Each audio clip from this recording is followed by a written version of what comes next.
We started in Vancouver, laying down tracks, basically going for the drum tracks, because the studio up there, Little Mountain, is exceptionally good, has a reputation for getting good drum tracks. And of course, that's the backbone of the whole thing. After that, you're going to be layering on the extra instruments and voices. But we actually went from Vancouver to Miami and employed some of the local musicians down there, local bass player, studio musician, and also a keyboard player.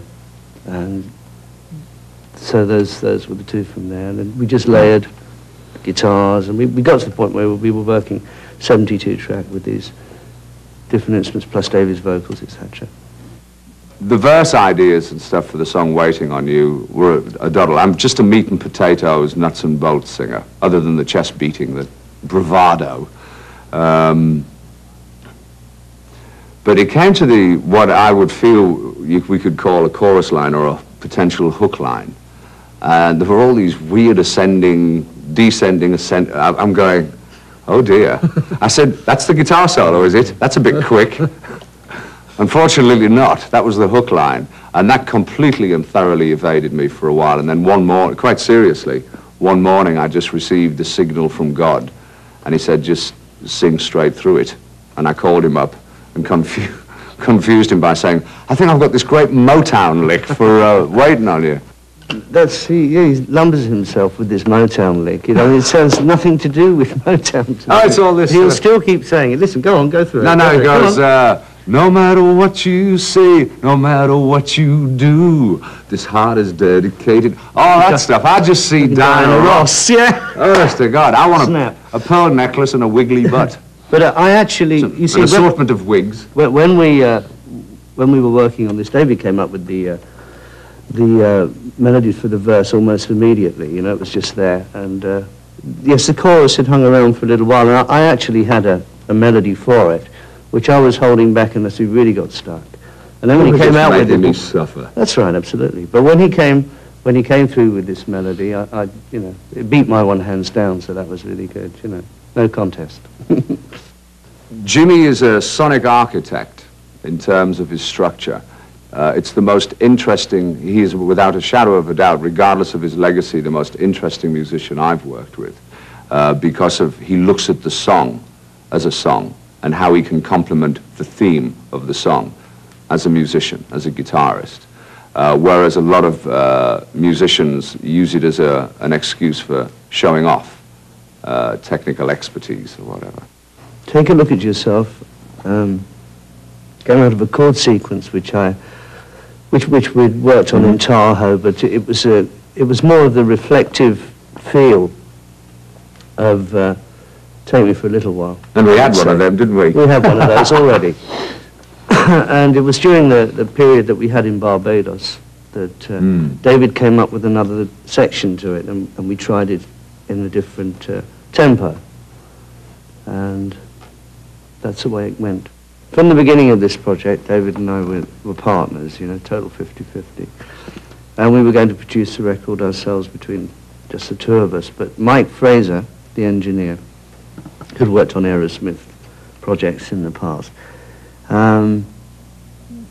produced such a fine sound to what we were doing, and also was helpful as far as a barometer in certain aspects as well, that we decided at the end of the day to give him a co-production credit along with us.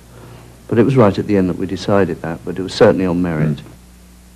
Over Now started off one of Jimmy's crunchy, malevolent, dark chord sequences, and a particular groove and tempo that is very appealing to me. And I just felt the mood of the song was dark, and so I took a chapter out of my particular life, and we actually discussed, because he's had the same kind of experience, when your actual partner isn't all they're meant to be, and it takes a little bit of time for you to actually realize that, and afterwards it's kind of an exorcism just to dispose of it, you know, by actually writing that kind of lyric. So now it's over now. You know, but this is a testament to a particular time. Feeling Hot's one of those real fun rock and roll numbers. Yeah, it's got all the energy that was really there, bubbling away within the writing period in those early stages. I mean, it's got all of that adrenaline pump. And all the way through, well, once we'd finished putting it together, we were saying to each other, well, this is like the opening track when we do a live show, you know, it's got all that energy, and it's a damn good track as well. It's particularly for the style of music that we enjoy. Analog seems to be able to handle the crunch, the real dirty, grungy stuff at the bottom end, which is no disrespect to digital equipment. I mean, it's magnificent. And the advent of CD has been a blessing for any musician, really, because usually the last time you hear your work in how it ought to be heard is the last playback of the mix in the studio. Unless, of course, like him, you got your own studio. But it's wonderful technology. It's just that this particular approach that we enjoy, analog lends itself much more as a pal, doesn't it, than... It's horses for courses. If you're going to be recording a classical session, for instance, with a huge orchestra, then you would go straight onto digital.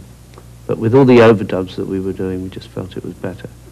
But we do have a secret there, which we're not going to share, how we keep the signal so fresh, of course. Absolutely. Yes. And that is our secret for us to know and for you to ponder.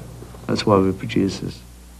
In terms of in concert, Jimmy and I have actually jammed in various blues clubs whenever the mood has taken us, and without any kind of announcement or whatever, and just the adrenaline and the rush has been incredible. All we do is suck that in and send it back.